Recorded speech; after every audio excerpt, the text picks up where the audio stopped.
আজকে আমার ছেলে সবাইকে বড়ই ভর্তা করে খাওয়ালো আর সবাই অনেক মজা করে খেয়েছে। এই যে দেখেন আমার পিচ্ছি পিচ্ছি ছেলেটা বড়ইয়ের ভর্তা করতেছে সবার জন্য।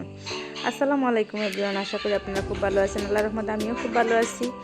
আর এই যে এখন যেহেতু বড়ইয়ের সিজন, না দেখেই জিভে জল চলে আসবে সবার, জানি আমি। আর আমার তো খুবই বেশি ক্রেভিংস হচ্ছিল খেতে, তাই বানিয়ে ফেললাম।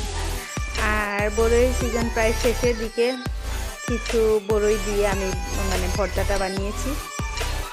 তো চিন্তা করতেছি আপনাদের সাথে ভর্তার রেসিপিটা শেয়ার করি, অনেক দিন হয়েছে। এইখানে দেখছেন 4টা কাঁচামরিচ আর 2টা রসুনের বড় বড় খোয়া নিয়ে রসুনগুলোকে একটু আগুনের মধ্যে জাস্ট একটু পুড়ে নিয়েছি। তারপরে মরিচের সাথে রসুনটা একদম, আপনারা চাইলে মরিচটা একটু পুড়ে নিলেই পারতেন, বাট আমি এখন পোড়ার সময় নেই, পুড়ি নাই।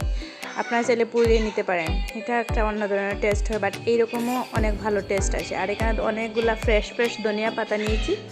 ধনিয়া পাতার সাথে এই যে বড়ইটা দিয়ে তারপরে দিতেছি।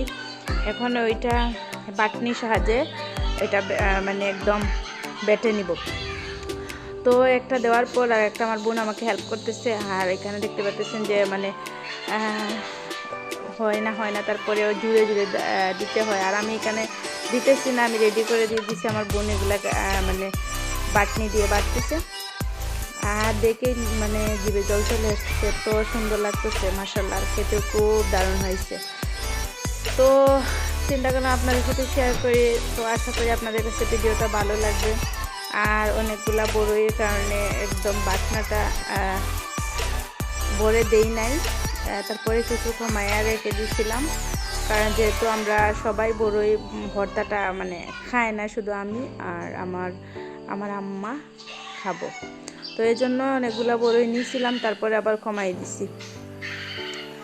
তো এই যে দেখতে পাচ্ছেন আমার বড়ইয়ের ভর্তাটা রেডি হয়ে গেছে। আর দেখতে এত সুন্দর লাগতেছে মাশাআল্লাহ, খেতেও খুব ভালো হয়েছে।